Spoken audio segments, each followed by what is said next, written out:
Right, now, I'm going to go back and join Tessa because we're talking about the Irish girl band who rose to fame in the 90s for their chart-topping singles. And, well, they moved quite significantly on the dance floor as well, didn't they, Tessa? They certainly did. They had everyone grooving. We caught up with Adele, Lindsay and Sinead earlier, and we started by asking them how they got the gang back together.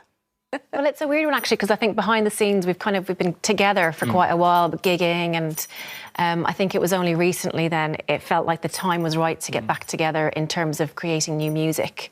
You know, we've all had families, so it's kind of just about finding the right time where we could commit to something like that, because it does take quite a lot of time, you know, to do that. We've been talking about it for years, when to actually get to that point and make new music and celebrate an anniversary. Yeah. And the 25th was the right year. It was the right time. 25 years. Can you take us back to the start of it all? Can you remember what it all felt like being in the middle of that complete whirlwind? Gosh, it was amazing. Like, I think it probably looked, from the outside looking in, it probably looked like it was an overnight thing. Behind the scenes, we were doing a lot of the groundwork. We were doing a lot of promotion for months before C'est La Vie was released. But then C'est La Vie was released and suddenly it was #1 and it just exploded. Yeah. And everything just went crazy from then. Yeah, it did.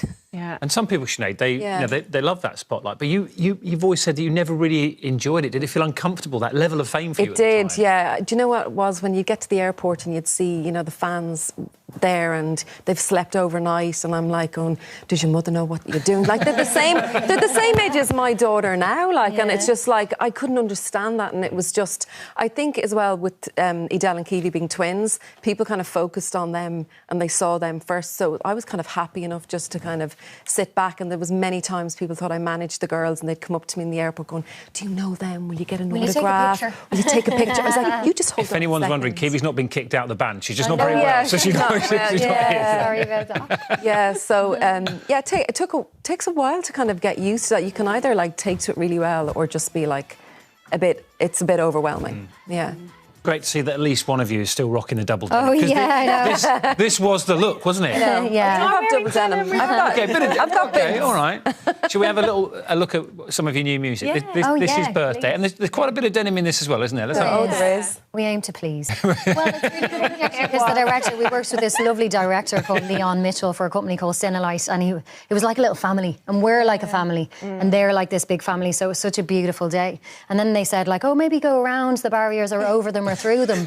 So I just went back to being 12, of course, and went way over the barrier, and I landed. I was like, over it at one point. So they were like, do that, it looks cool, but doing it in like 6 inches is a different story. Yeah, totally. So I But you thought, landed it this could okay. go wrong, but actually it didn't, thankfully. It's another real feel-good tune, though, isn't it? Yeah, it's really good. Like, it is really good. The second we heard it, we knew this needed to be the one. It's just a great track, and it's very 2023, and it brings us to where we want to be today. Like, Yeah, definitely. And your new music, like your old music, is very special, and it does incredible things to people. There's one man in particular I'd like to introduce to you now and to our viewers as well. Yeah. I know you know this story. Let's bring in John Berkeley, who's joining us from Huddersfield.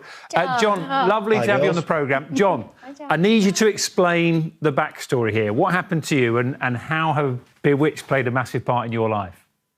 When I was about 19, I had a motorbike accident.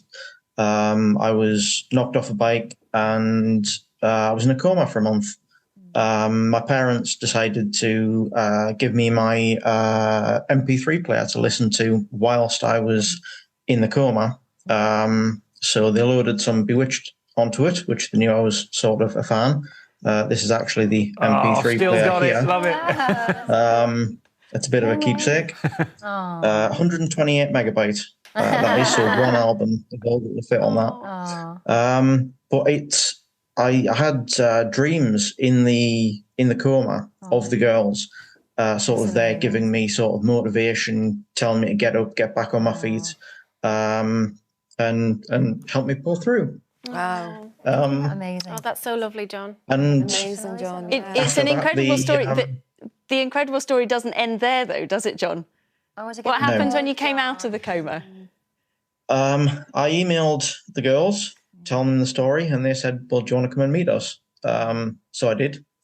And that's where I met my now wife. Me and Hayley have been together for about 14, 15 years. Yeah, it's amazing. We've got 2 children. Oh, I want want to give you a big hug, John. You're all emotional. John. I hate that you're not here. It obviously means an awful lot to you, John. Thank you so much for sharing your story. I'm sure you've got a message. We've not got all 4 of Bewitched here. Kiwi's not here, but what would you like to say to the girls? I'll see you again soon. Yes. Oh, you will. And thank you very much for the support that you've given me and other people through your music. We've got to give our high five to John, haven't we? And to Bewitched for keeping the double denim alive as well. Thanks for watching. See you soon.